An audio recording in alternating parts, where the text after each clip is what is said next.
Hi, Assalamualaikum warahmatullahi wabarakatuh and good morning. My name is Abdul Qayyum bin Muhammad Abdullah. My number is 11 DK19 F1031.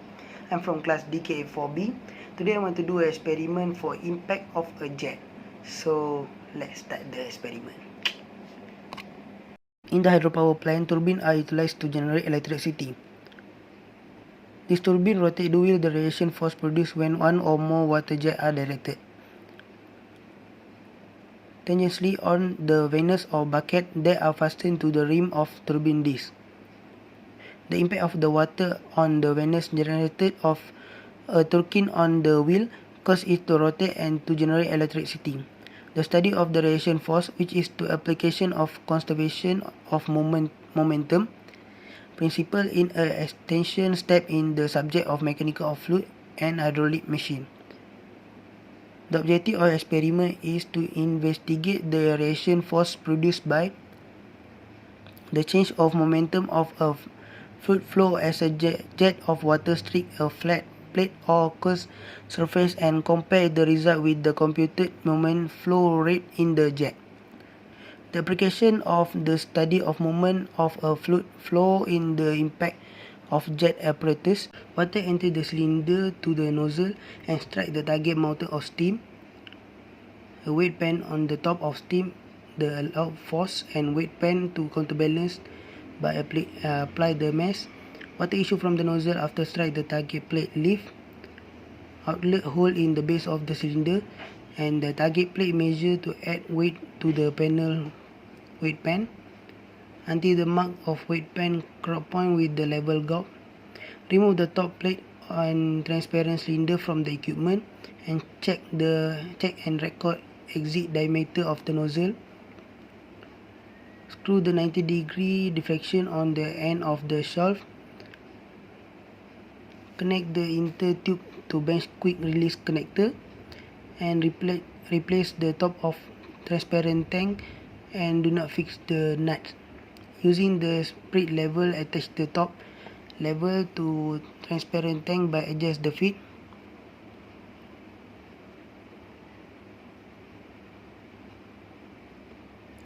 And then replace 3 nuts to tighten of squeeze and top level index to spirit level. And do not over tight the nut, and that will damage the top plate, and nut should be tightened enough to level by plate and weight. The pen adjust height of the level gauge until the aligns and datum line of the pen and check the position correct generate of the pen. Place the mass of 50 gram on the weight pen and open the value products of flow. Open the flow slowly and allow the enough of target until the datum line. On the weight pen, level with graph and level from cause.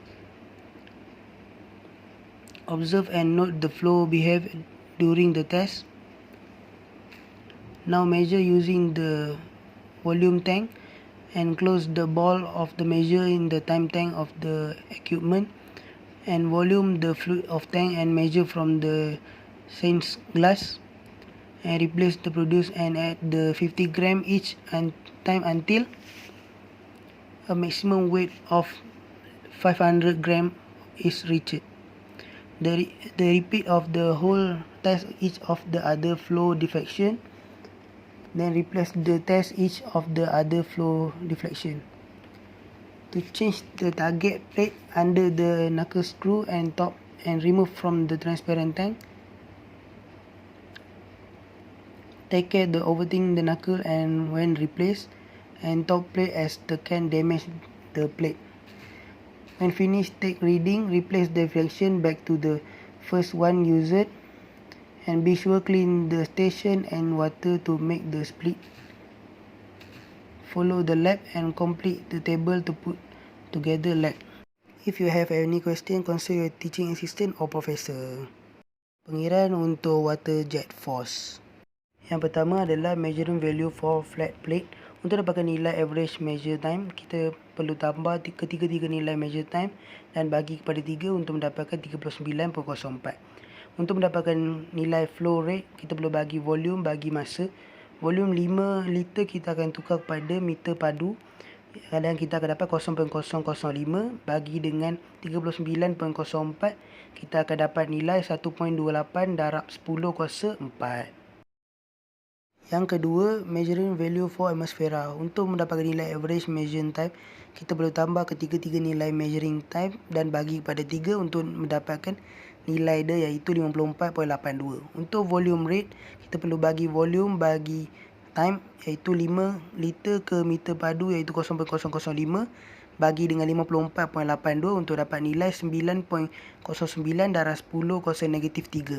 Yang ketiga iaitu measuring value for cone. Untuk mendapatkan nilai average measuring time, kita perlu tambah ketiga-tiga nilai measuring time dan bagi kepada 3 dan nilainya kita akan dapat 82.8. Dan untuk flow rate, kita akan bagikan volume bagi masa. Volume adalah 0.005 dan bagi kepada 82.8 untuk mendapatkan nilai 6.08 darab 10 kuasa negatif 5. Nozzle diameter adalah 8 ml. Cross section area muzzle adalah area sama dengan pi d kuasa 2 per 4. Discharge Q adalah sama dengan volume bagi time sama dengan M kuasa 3 bagi S. Velocity V sama dengan Q bagi A yang sama dengan kurungan M kuasa 3 bagi S bagi dengan M kuasa 2 sama dengan M kuasa 3 M bagi S. Gravity nilai dia adalah 9.81 bagi dengan M bagi S kuasa 2. So ini adalah nilai flow rate, velocity, calculation force dengan measuring force untuk flat plate, cone dengan atmosphere. Comparison of the four body with completing the table below. So nilai calculation force yang kita cari tadi untuk plate, atmosphere dengan cone kita akan masukkan dalam jadual ini. So dengan menggunakan data tadi kita akan plotkan graf untuk plate, atmosphere dan cone. So ini adalah grafnya.